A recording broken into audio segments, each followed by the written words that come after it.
Hi guys. So I got a new toy. It's a moisture meter. Let's see what this thing does. It's this guy right here, a sewn-in. I got it on Amazon, cheap, China, made in China. But let's see what it says. Okay, so I got wood that I've just cut. This wood's been dead for at least 2 years. It's in my little lumber, my little wood shed. Today is July 11th, and this wood, this looks like a wet chunk right here. Let's see what this says. Oh, gotta turn it on. What? 34, 30. Okay, 32%. But then I go to this piece right here. 11%. It's like it's kiln dried. That piece. 19%. You can see, I can see the moisture in it. Anyway, I'm gonna test a couple pieces and then we'll go through in a month or so. Maybe next week we'll do it again. 34, 35%. That's really wet. 18%. All right, well, this is a good, this will be our control data right here. 19%. I think this wood's gonna dry pretty quick. Now this is something that's been under this shed. This has been in this shed for about a year. Yeah, 11%. And that will burn just beautifully. You know, the drier it is, it just makes it so much nicer. This has been here for about a year. And that looks to be a big piece of ash. And, well, that's reading 14%. But this stuff I just stacked in here, it had been laying in a log length at least 2 years, and then I cut it.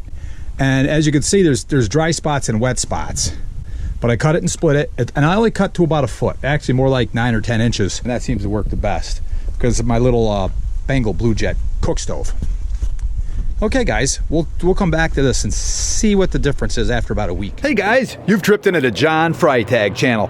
Well, guess what? About a year ago, I did some moisture reading on some firewood, and I promised to get back in a week, and guess it's been a lot longer than a week. I'm sorry. I still have some of this firewood here. I didn't use it all over the year. Let's see what it says. It's been undercover for, gosh, this road's probably been undercover like this for almost 2 years. So let me turn this thing on. I don't know why it did that. Well, let's see. This is a nice piece. Now that looks like it'd be wet, but I doubt it. It is wet. It's 27. That's got me befuddled. Oh, I remember. I picked this up. It was laying outside and threw it in here. Okay, that makes sense. Let's see about this one. Gotta push it in there. 11. Oh, now, anybody who burns firewood knows anything under 20% is pretty much the rule. But check that out, 11%. So I got a feeling, no way. 11 or 12% is what we're gonna get on this. Except for the piece that I picked up outside. It looks wet, and guess what? It is. But you know what? Let's flip it.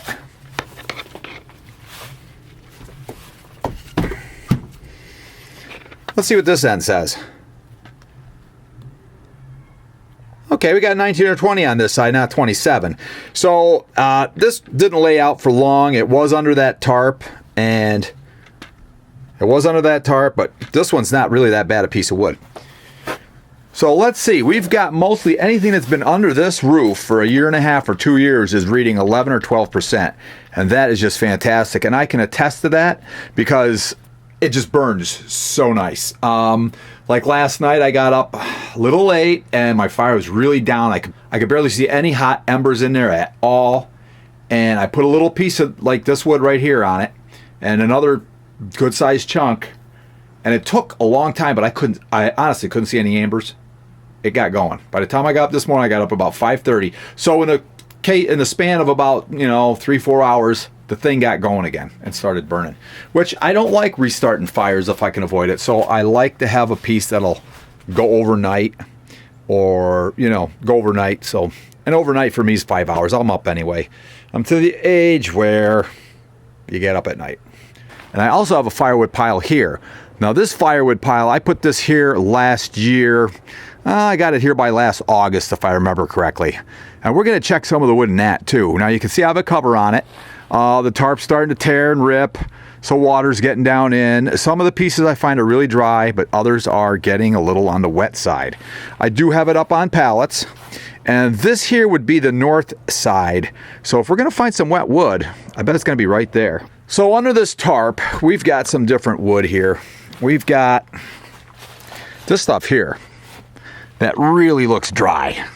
And it's been under this tarp for, like I said, since last August. So it's December 2nd today. All right, so we're getting very burnable, 18%,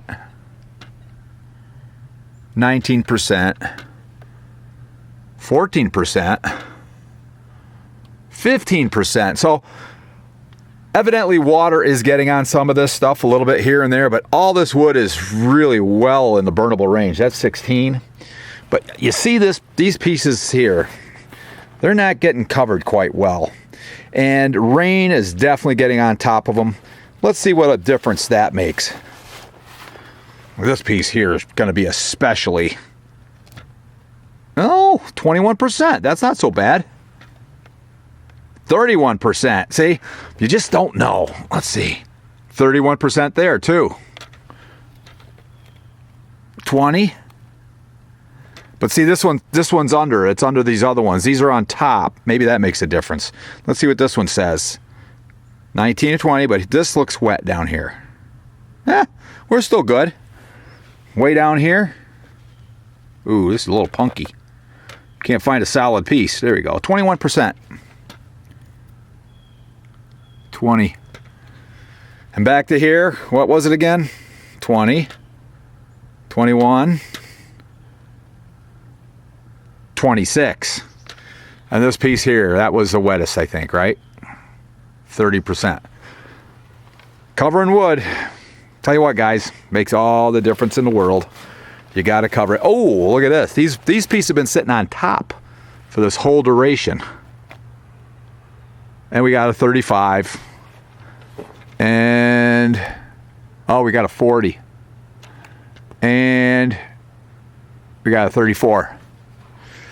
That would be a struggle to burn. Well, sorry a week turned into a year, but it's a little bit on the interesting side for me anyway, especially since when you're burning firewood, you want the driest stuff you can get. It just makes it so much more pleasurable. You're not cleaning the chimney all the time. It's not building up creosote and smoke, and you don't throw a piece on it, it just sits there and smolders. You know, you actually get some heat out of it because you're not trying to cook the water out. And cooking does what? Evaporates the water out, and evaporation is a cooling process. You're pulling heat out of the fire.